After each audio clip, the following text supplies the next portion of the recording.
Hi guys, we're going to continue with probability part 5, and under this particular presentation what is going to be looked at is probability tree.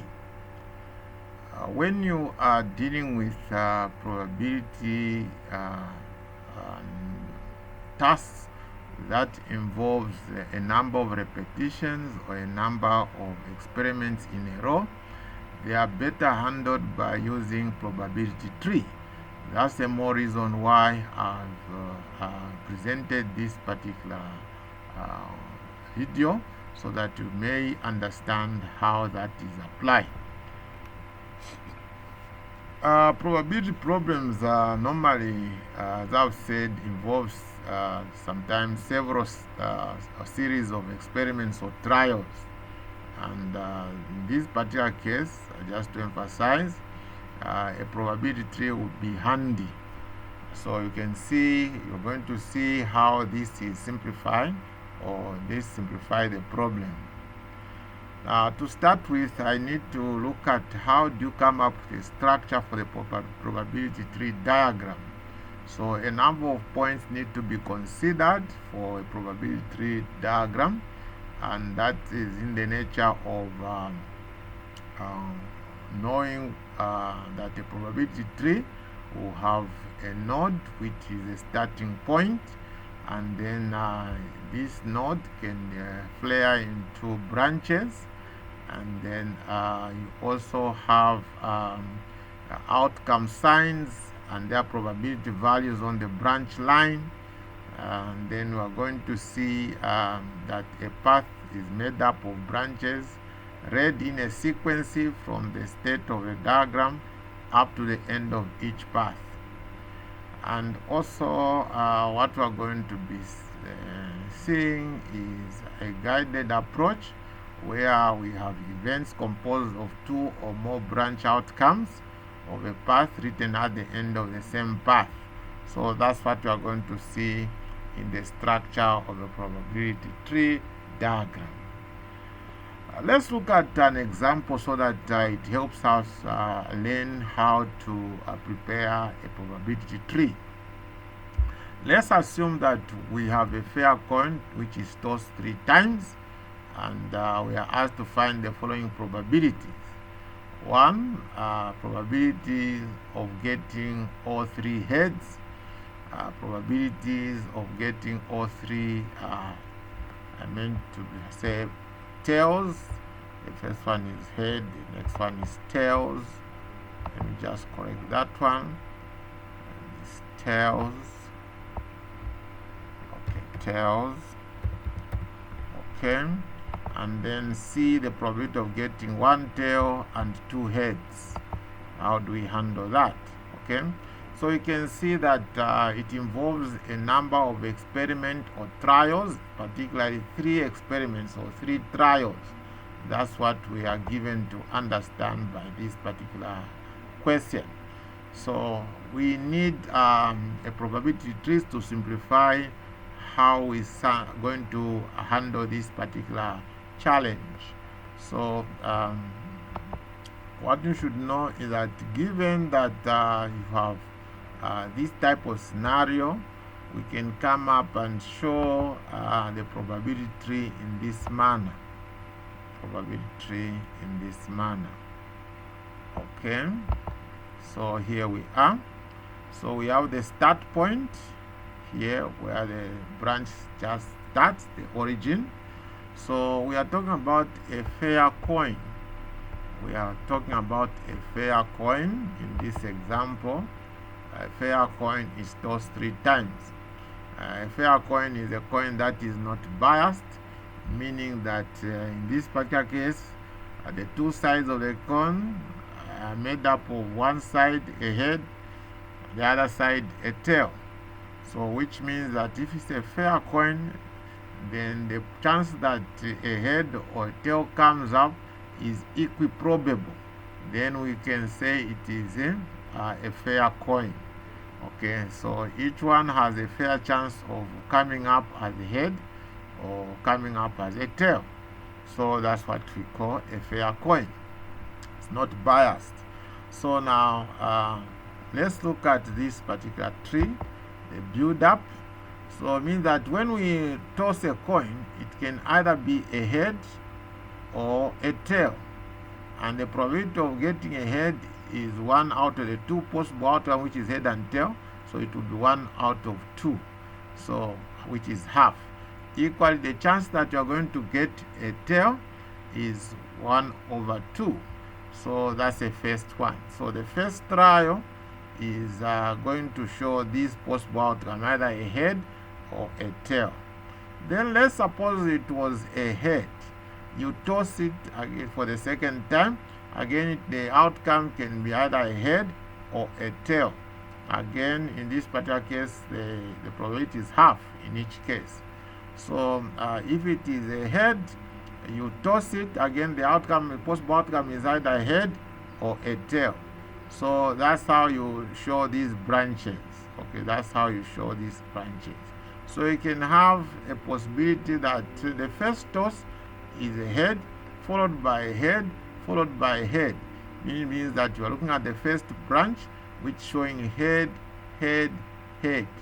So if you want to find the probability of head followed by head followed by head, it's going to be you find the probability of head, which is 1 out of 2. Again, probability of a head, which is 1 out of 2. Again, probability of a head, which is 1 out of 2.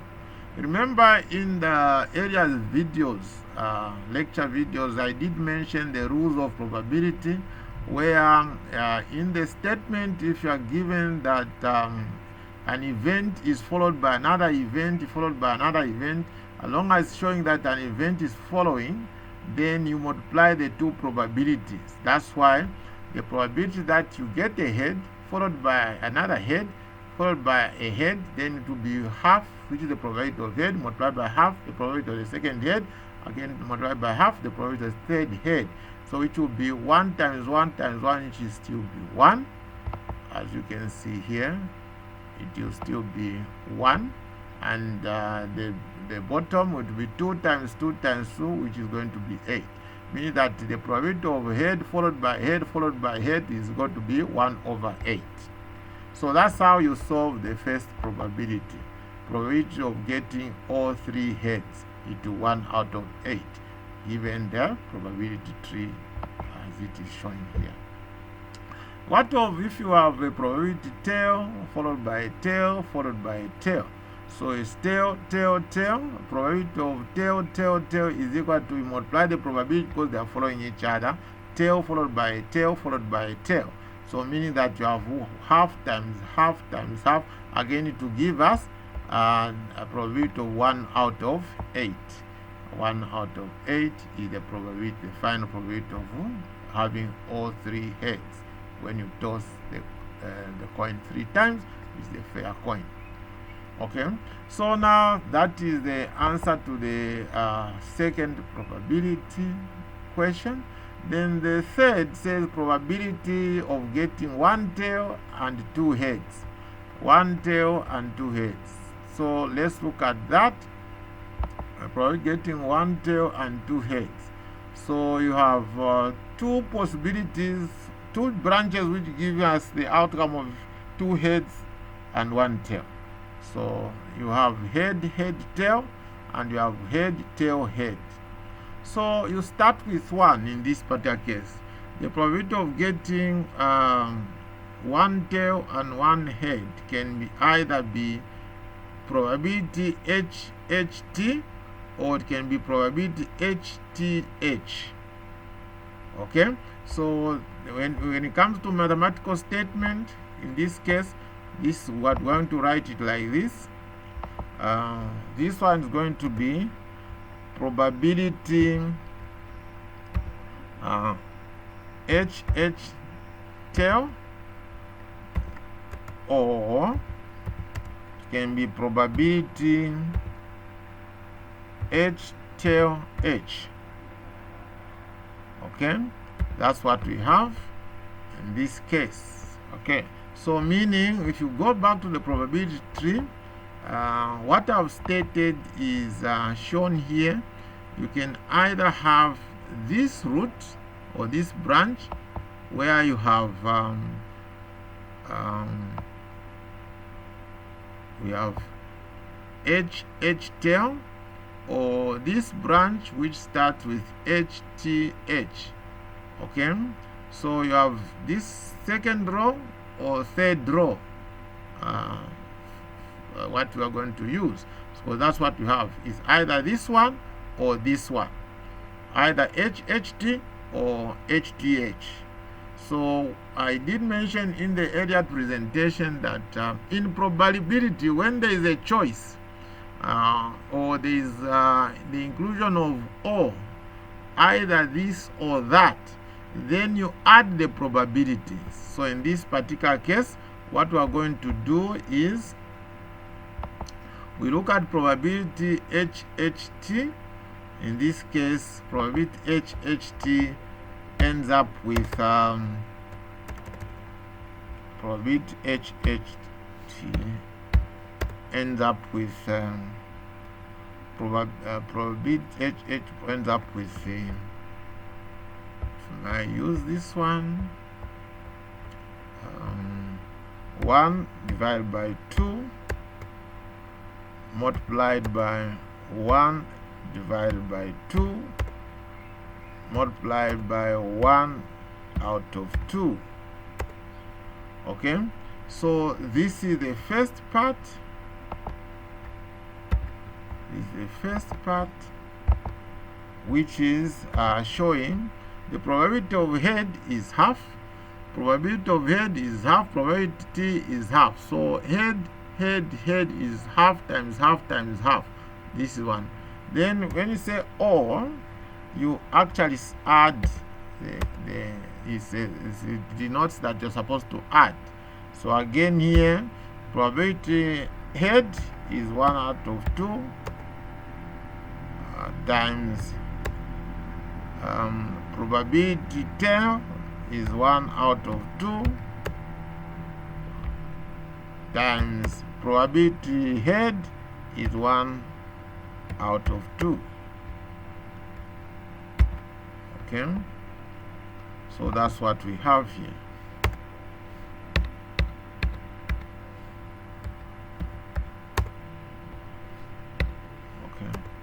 Okay, fine. So there we are. So meaning that in this particular case, this will end up to be 1 out of 8 plus 1 out of 8. Okay, so if you add this,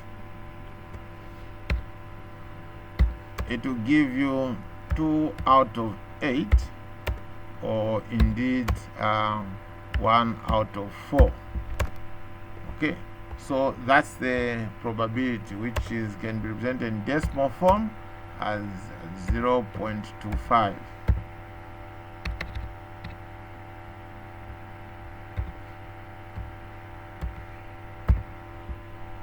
Okay, so that is the probability. That is the probability.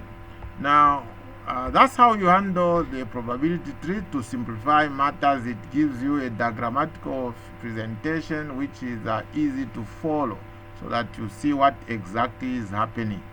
Okay, now one little more thing I want to demonstrate to you is determining the sample space. If you are given a number of trials, like in this particular case, the probability tree, we notice that when you have a fair die, when you toss it 3 times, what are the possible outcomes? These are the end, what is shown, and the possible outcomes are what comes at the end of each branch. So there is this one, number 1, the first one, the second one, third, fourth, fifth, 6, 7, and 8. So there are 8 possible outcomes, and we learned from our earlier presentation in probability that the universe, or the entire elements in possible outcomes is what we call a sample space. Okay, so the number of possible outcomes in this particular case is 8. As you can see, these are the possibilities that can happen when we toss this particular fair coin. Okay, so it shows you that there are 8 ways in which we can end up with the result. So these are 8 possible outcomes. So there's a formula that we use to determine the sample space. Okay, there's a formula that we use to determine the sample space. So the sample space is given by n raised to power r. Okay, where n is the number of possible outcomes when you perform an experiment. So in this particular case, when you toss a coin, you can either have a head or a tail. So there are 2 possible outcomes when you perform this experiment of tossing a coin. Either you have a head or you have a tail. So n is equal to 2. Then r is the number of trials. In this particular case, we are supposed to toss the coin 3 times. So it means that we are going to have 3 trials. So that becomes the power. So it can be written as S sample space is equal to the base, which is the number of possible outcomes raised to R, which is the number of trials. So if you do this calculation, 2 raised to power 3 is equal to 8. This is the number of possible outcomes as evidenced by what the probability is given us. You have 1, 2, 3, 4, 5, 6, 7, 8 possible outcomes which can be determined by this formula. Okay, so that is what I had to present to you relating to probability tree. So please don't forget to subscribe to my channel and like my video. Until then, goodbye.